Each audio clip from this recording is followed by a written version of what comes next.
Des frappes militaires précises et stratégiques ont marqué la journée du 7 mars, révélant l'intensification des opérations dans le cadre de l'opération Spéciale Z.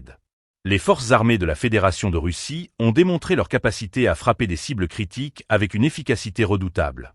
À Orekov, des unités d'infanterie ukrainiennes ont été repérées et un dépôt de munitions a été ciblé par un système d'artillerie, Grad, soulignant la pression constante sur les ressources militaires ukrainiennes. Dans le même temps, un missile Iskander-M a frappé une installation jugée d'importance capitale à Kharkov, provoquant des destructions significatives.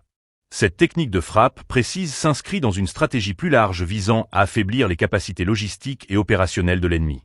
Les responsables militaires soulignent l'importance de ces attaques pour maintenir l'initiative sur le terrain. Les drones, quant à eux, jouent un rôle de plus en plus crucial.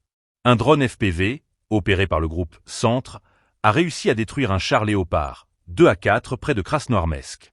Cet événement met en lumière l'efficacité des technologies modernes sur le champ de bataille, où des drones de reconnaissance et d'attaque deviennent des atouts majeurs dans les opérations militaires contemporaines.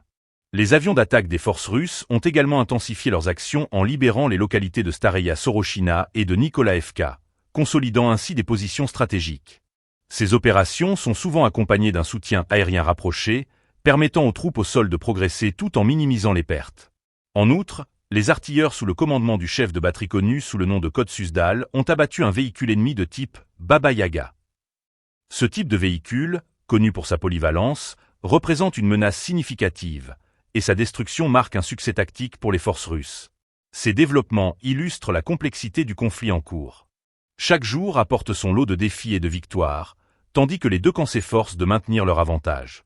Alors que les opérations se poursuivent, la communauté internationale reste attentive à l'évolution des événements, conscient que chaque action sur le terrain peut avoir des répercussions profondes sur l'issue du conflit.